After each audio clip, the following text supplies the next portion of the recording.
mother has worked in an office for most of her life, and I'm all too familiar with stories like this.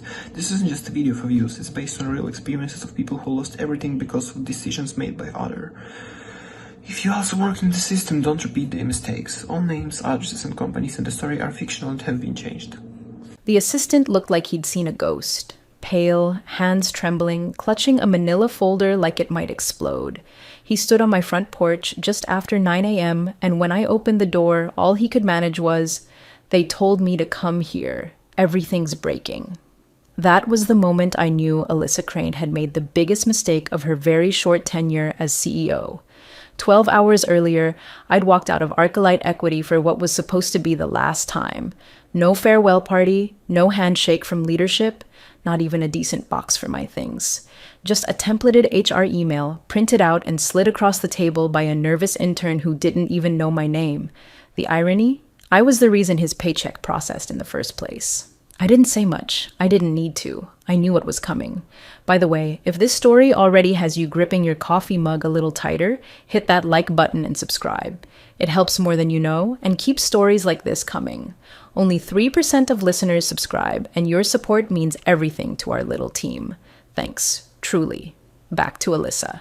She came in hot. New CEO, new ideas, fresh off a crash course in how to make your mark in 90 days. The board brought her in after a scandal nobody wanted to talk about. She'd never run anything close to Arcalite's scale, but she knew how to say words like synergy and lean ops, and that was apparently enough. I wasn't in her first 3 town halls. She never invited me, probably didn't even know where my office was. But my name showed up on a budget forecast with a high salary figure and no summary of what I did. That was all she needed. "Why are we paying him so much?" she asked during her first executive review. Didn't ask me, didn't ask IT, didn't ask legal, just circled my name like it was a typo and said, "Cut the fat." Except I wasn't fat. I was the bone. For 20 years, I'd built and maintained the vendor infrastructure that kept Arclight compliant, efficient, and insulated. Every vendor contract, cybersecurity, cloud sync, ESG automation, SOC2 protocols ran through me, not just the approvals, the architecture. I negotiated the frameworks, mapped the interlocks, ensured vendor liability coverage, and embedded performance clauses that made sure every outsourced system worked together like gears in a watch, quietly, without drama. Because at Arclight, silence meant systems were working. But Alyssa didn't know that. She didn't know that Northmore Systems on the vendor list was me. My LLC, the one the board approved 15 years ago when they asked me to formally codify and externalize the systems I built. I'd become a vendor and a VP, dual role, documented, legalized, approved, forgotten. Until she fired me, thinking she was deleting a line item. I packed my things quietly. I wasn't angry. I've learned that rage clouds leverage. I just smiled at the intern, walked out with my notes, my keys, and a backup of every version-controlled config file I was legally entitled to keep under the vendor agreement. No NDA, no exit meeting, no questions asked, because they didn't understand what I was. Alyssa never looked at me directly. In the hallway once, maybe. Briefly. She was always talking, always gesturing. I was invisible to her until systems stopped syncing. And now, here was her assistant on my doorstep, blinking like a man in a firestorm. The compliance reports won't generate. The dashboard is down. The board is asking for the ESG pipeline metrics, and we can't access any of it. He held up the folder like that would fix something. Like paper could replace protocol. I just stood there. No anger, no satisfaction. Just reality. "You'll want to check your contracts," I said. He blinked. "What?" "You didn't fire an employee. You breached a master services agreement." I looked at my watch. "And if I'm not mistaken, your quarterly audit window starts in," I tapped the watch face, "about 17 hours. He looked like he might cry. I didn't invite him in, because you don't rush in to save the people who never noticed the fireproof walls until they tore them down. There wasn't even a comma in the email, just, "Your role has been eliminated," like it was a typo in a quarterly report. 6 weeks severance, no extension of benefits, no recognition of service, not a single sentence acknowledging that I'd been with Arcalite longer than half the board, that I'd onboarded 3 CFOs, that I'd stayed up all night rebuilding vendor pipelines after Hurricane Sandy shut down the data center in 12. I didn't even get the courtesy of a conversation, just a note signed by HR's newest hire delivered in person by Alyssa's assistant, who looked like he wanted to disappear into the floor. He kept glancing at his phone like someone was coaching him in real time. Probably was. I watched his fingers tremble as he slid the envelope across my desk. Didn't say my name, didn't sit down. I let the silence stretch until it hurt. Then I opened the envelope, read the one-page printout. The severance was symbolic, it said. 6 weeks. Contingent upon timely return of company property. I chuckled. You think I'm just an employee, I said, not really to him. He blinked, confused. We were told your role's been restructured, streamlined. Did legal approve this? His head jerked up. Sorry. You're delivering a termination notice without legal review of the contract? I set the envelope down. Tell Alyssa to look up Northmore Systems in the vendor registry. He didn't respond. Just stammered something about forwarding that to operations, then mumbled thanks and left. No eye contact, no idea what he'd just done. That was the moment it clicked for me. Not the insult, not the severance, but the mistake. They thought I was just another overpaid legacy VP. They didn't realize I was also a vendor. A critical vendor, not just on paper, but in architecture. Northmore Systems wasn't a shell, it was the framework. ArcLight outsourced all its compliance sync tech to it years ago because they wanted it off-book for investor optics. I'd written the stack, contracted the hosting, built the monitoring loops, embedded automated report generation, scheduled regulatory syncs, all through Northmore, all under legally binding agreements, and my signature sat on every single clause. Clause 9.4, vendors shall retain exclusive operational authority over sync architecture for duration of engagement. Clause 12.1, termination of personnel linked to vendor services must include 90-day transition period or trigger liquidated damages. Clause 22C, premature termination of contractual role without formal vendor notification and coordination will constitute breach. They had triggered all three. No review, no call to legal, no risk assessment, just a spreadsheet and a CEO looking for someone to axe before the quarterly.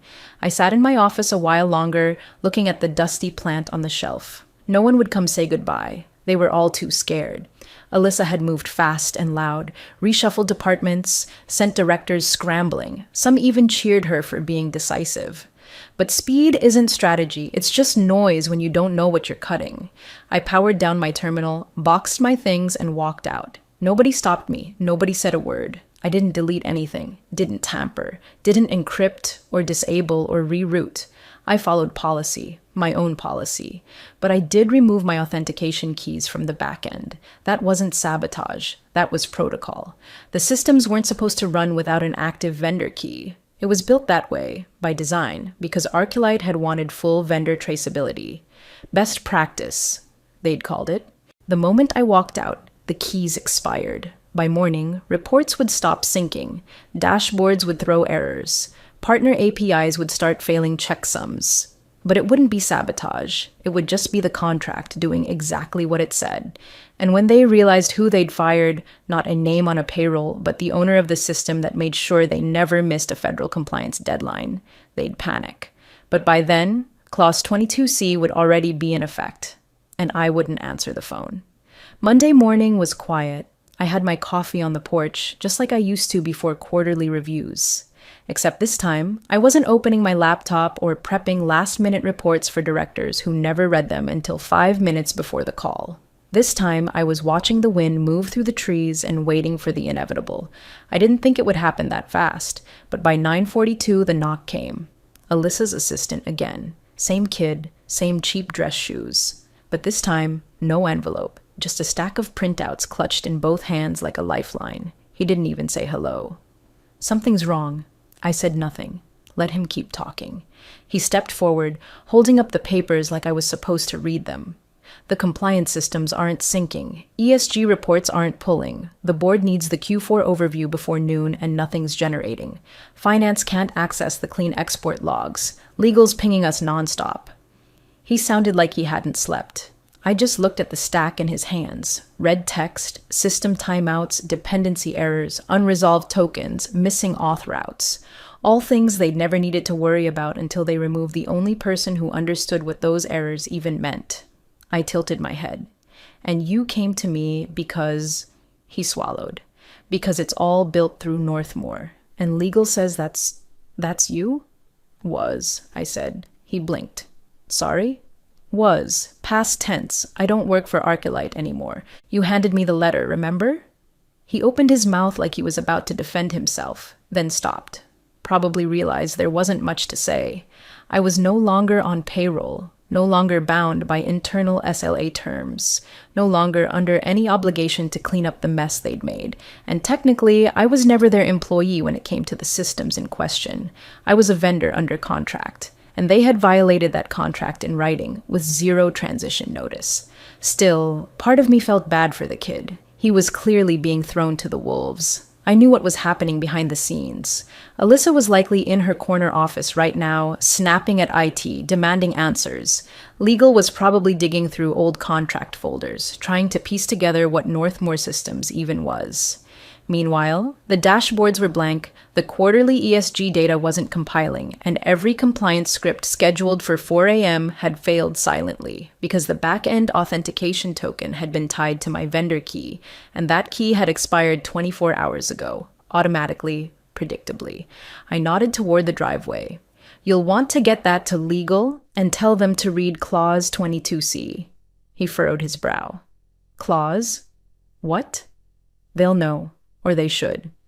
I took a sip of my coffee and turned back toward the door. Good luck? He hesitated for a second, like he wasn't sure whether to beg or bolt. I didn't give him time to decide. I shut the door. Behind it, I exhaled. I hadn't planned revenge. I hadn't sabotaged a thing. The system simply did what it was designed to do. Fail safely when the wrong person pulled the plug. Northmoor's framework didn't just run processes. It governed continuity, authentication, and audit sequencing. Without vendor oversight, the entire compliance backbone collapsed by default. Not maliciously, just quietly, like a body without a pulse. I'd spent years making sure the system could handle outages, external threats, and even executive-level mistakes. But I never thought I'd need to protect it from willful ignorance at the very top. They didn't fire a technician. They unplugged the artery, and now, less than 72 hours later, they were bleeding data integrity across departments, across platforms, across third-party cert audits. The board was going to notice, investors would too. You can't fudge ESG exports when the pipeline itself has no active key holder, and that's what Alyssa never understood. I wasn't the help. I was the architect, and the building doesn't stand when you remove the keystone. It started with a whisper, legal pinging ops for clarification. Then came the scramble. By noon Monday, they'd pulled up the master vendor agreements. Northmoor Systems was listed in 3 separate MSA folders and cross-referenced in 9 department protocols. But the real problem wasn't the quantity, it was the clause, buried on page 47 of the original agreement, right between Service Uptime SLA and Vendor Arbitration Pathways. Clause 22C. I remember writing it. A decade ago, we were building the compliance engine from scratch. Third-party auditors, international partners, new ESG requirements getting bolted on every quarter. Someone in legal suggested a 30-day exit clause. I laughed. If you kill the vendor without prep, the whole sync framework goes dark. You need at least 90 days to transition clean. So I made it formal. Premature termination without 90-day coordination shall result in full financial liability for projected operational coverage, including a 22% disruption penalty calculated from annual service impact projections. The lawyers nodded. The board signed off. Everyone forgot about it, until they didn't. Monday afternoon, ArcLight's CFO sat at the head of the executive conference room with my old file open, the contract highlighted in 3 different colors. His hand was on his forehead. The director of compliance looked like she might throw up. IT had already confirmed they couldn't re-authenticate the systems. Northmoor's backend was proprietary, built off a modified integration layer that used dynamic token rotation, all linked to an active vendor chain of custody. No key, no access, and I was the key. That's when the real panic started, because the quarterly call with investors was scheduled for Thursday morning, which meant they had 72 hours to produce ESG metrics, compliance ratios, and vendor assurance snapshots, or risk presenting a blind report. And if they presented a blind report, they'd be flagged, not just by investors, but by regulators. The firm was already under elevated audit watch thanks to the last leadership shakeup. This wasn't just a technical issue, it was a credibility crisis, a liability crisis, a financial one too. The moment they realized Clause A22C had been breached, they tried spinning. Internal legal suggested reframing the termination as a reclassification. Finance floated a severance adjustment. Ops proposed a retroactive notice of transition, but none of it mattered. The timestamp on the termination letter had already locked the event. I'd been offboarded without notice, without transition, and without any written vendor disengagement protocol, which triggered the full liability clause. Estimated impact? $89.7 million, and that was conservative. It didn't count the loss of service continuity across their third-party cert verification systems, didn't account for the knock-on effects of SLA violations with their overseas partners, didn't include the cost of emergency remediation, system forensic review, or transitional vendor onboarding, just pure liability. Who signed this? Someone asked in that Monday meeting. Alyssa didn't answer, because she hadn't signed it. That was the final irony. The contract had been ratified 2 CEOs ago. It predated her. She hadn't read it, hadn't asked about it. She'd just seen a salary number and assumed that was the whole story.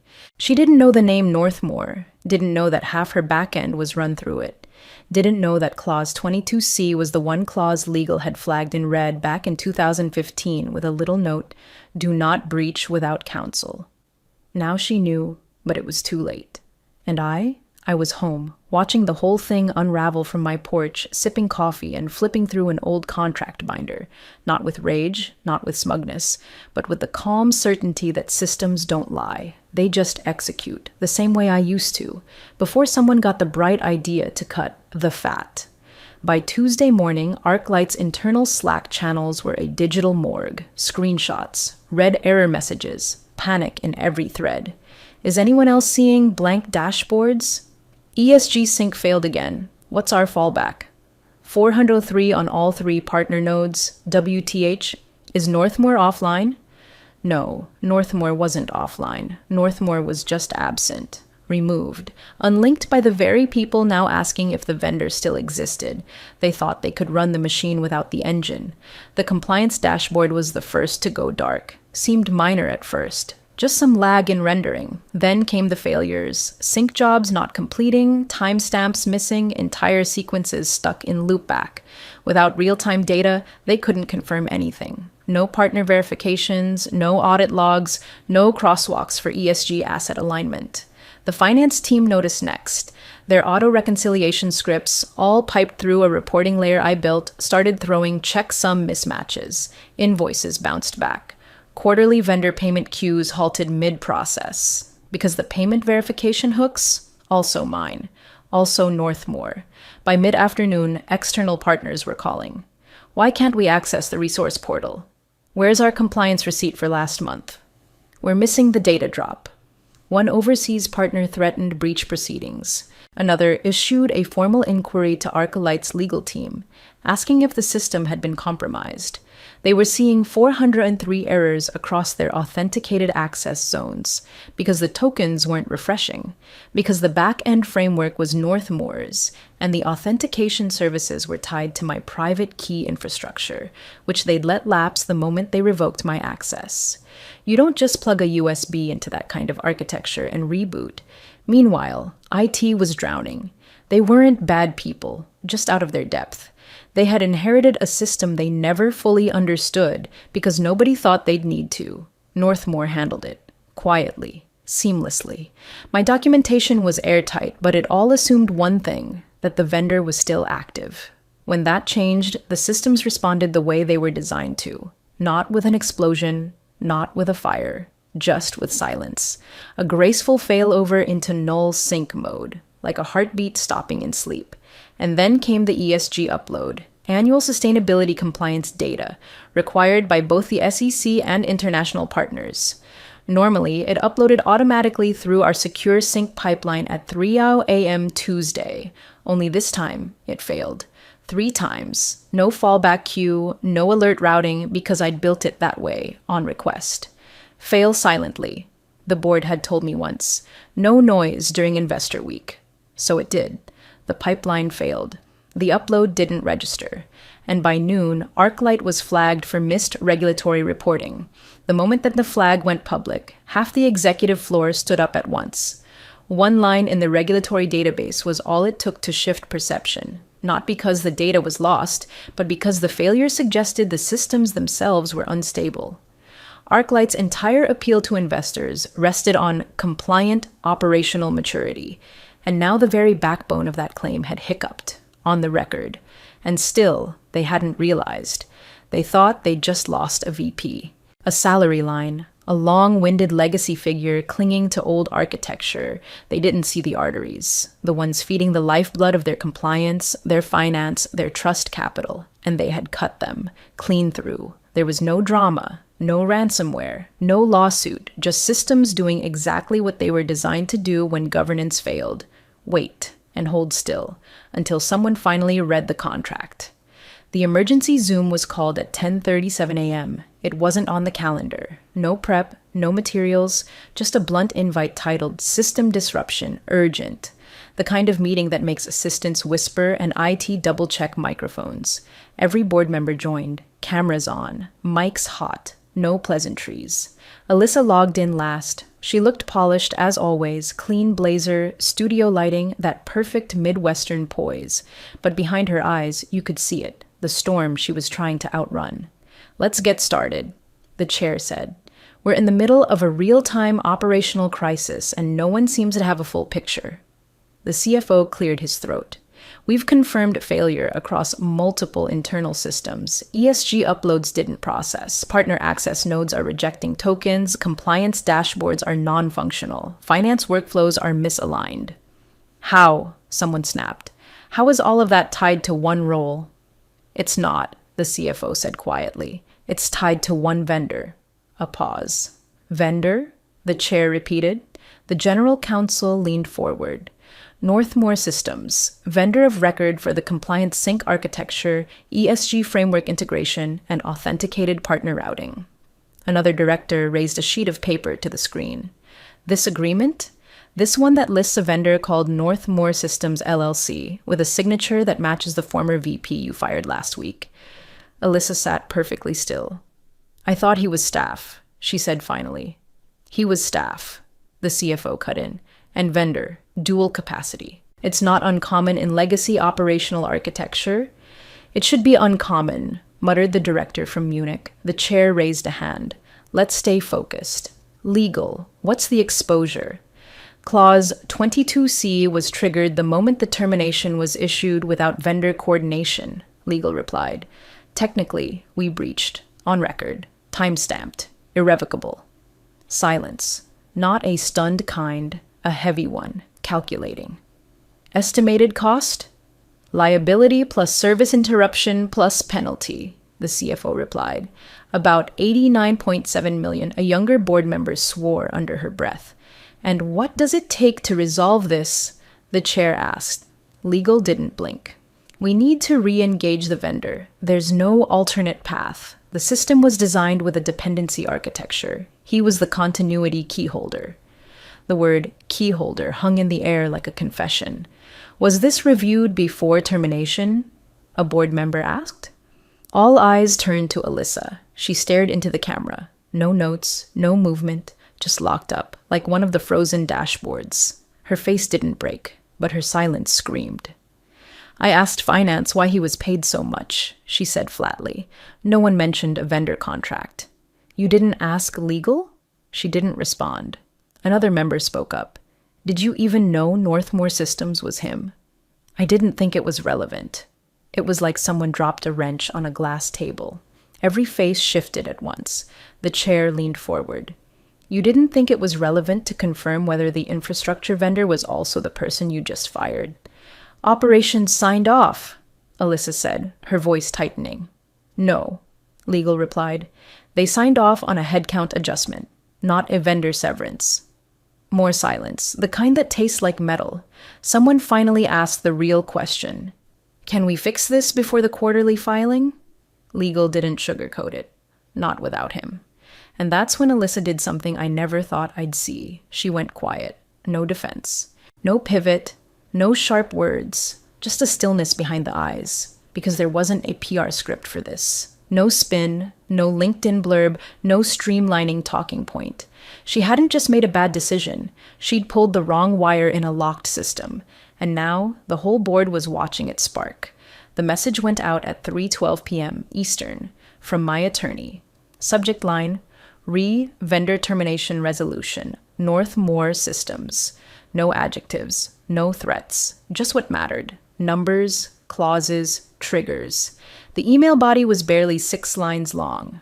Clause 22C is clear. Northmore Systems is entitled to the full projected service coverage amount, plus breach penalty, data recovery labor, and 90-day transitional oversight. Attached is the invoice.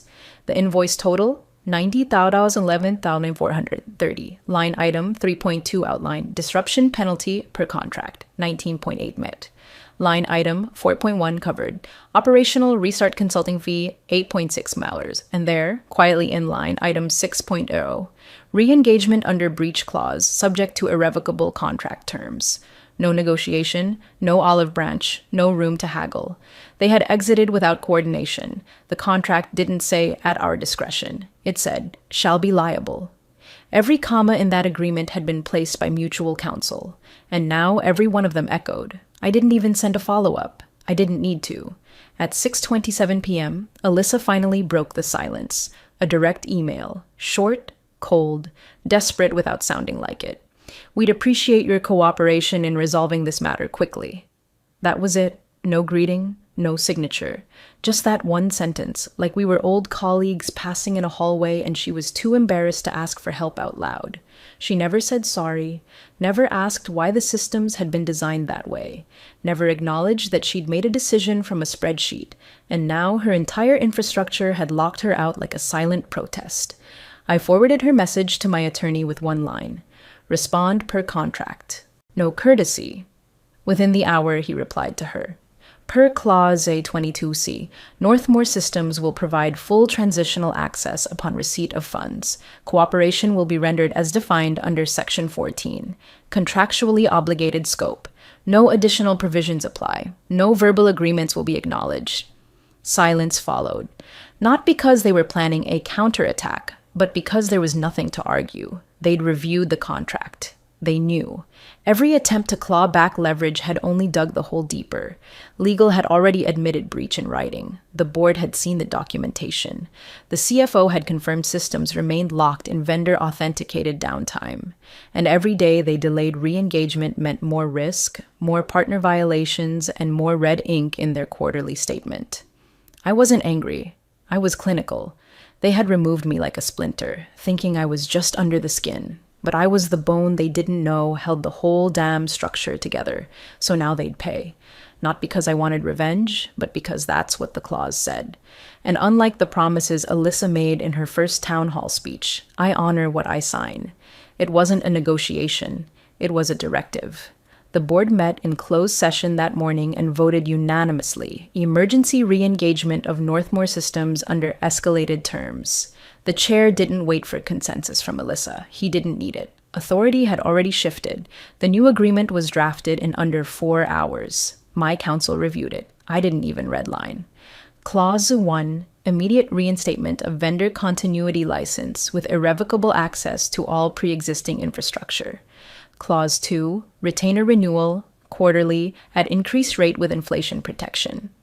Clause 4, direct oversight reporting to Board Audit Subcommittee, bypassing executive layer entirely.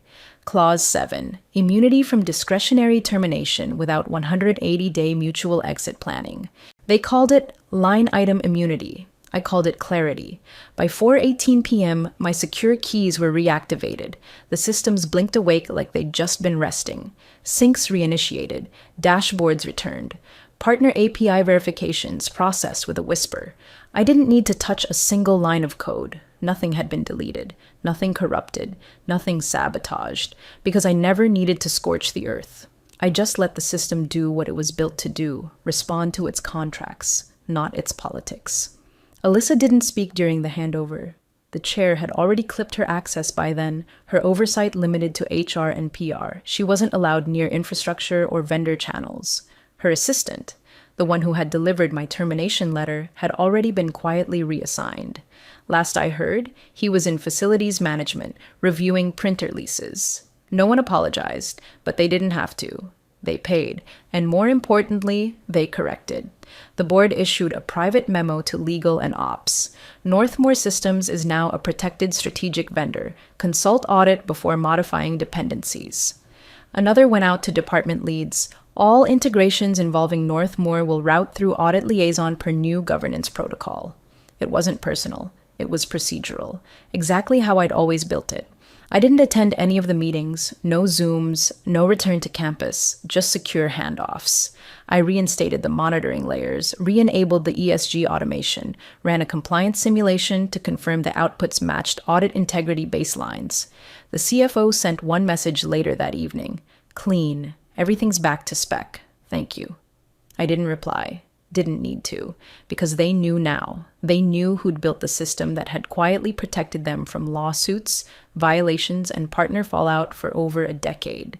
They knew who had embedded redundancies, not to punish, but to preserve. They finally understood that continuity isn't just about uptime. It's about remembering the people who designed the silence behind the numbers. And that was my return. Not a headline, not a promotion, not a speech in the boardroom, just a vendor ID reactivated, a set of clauses respected, and a system restored, exactly as it should be. It's always the same, like clockwork. Every quarter, somewhere deep in the appendix of Archelite's SEC filings, there's a single footnote buried beneath ESG assurance language and audit certifications. System supported under the Northmore Continuity Agreement. No one reads it out loud. It's never mentioned on calls. It doesn't trend on LinkedIn or show up in investor decks. But every director sees it. Alyssa sees it. Legal sees it. And the audit committee, especially the audit committee, reads it twice. It's the sentence that keeps their infrastructure standing. The clause that reminds them some systems don't belong to them. They don't call me anymore. I don't get meeting invites. I don't need to. At 3:00 a.m., before every audit, my secure servers execute a ping, a silent verification script embedded into the compliance framework. It confirms system health, refreshes partner authentication, verifies ESG timestamps, and updates internal dashboards with clean, certifiable data. I don't even log in manually. It's all automated now. The handshake happens in silence. Because real continuity doesn't knock. It just arrives, does the job, and disappears again. Alyssa still speaks at conferences. I've seen the clips. Leading through change, she says, modernizing legacy infrastructure. Her voice doesn't crack. Her slides are polished. But there's always this hesitation when someone asks about compliance. A pause. A pivot. She never mentions Northmore. She never mentions me. Because she can't. Because acknowledging what really happened means admitting that she almost brought the company down with one bad decision and a spreadsheet full of assumptions. That her first decisive move was the kind of mistake you don't recover from in reputation, even if you recover in operations. She wears it now, quietly. That knowledge, that line in every filing, she can't delete it. Legal won't allow it. The board won't allow it. The system definitely won't allow it. I didn't need revenge, not the kind that screams. I didn't need her job, or her spotlight, or the performance bonus she clawed back after the first quarter recovered. What I needed was exactly what I got. Permanent presence, silent leverage, a line they'll never remove because to remove it is to risk collapse. I built that line. It cost them $90 million to understand what it meant. Now, every time the board reads a quarterly filing, they know I'm still here, and I never had to walk back through their doors to stay.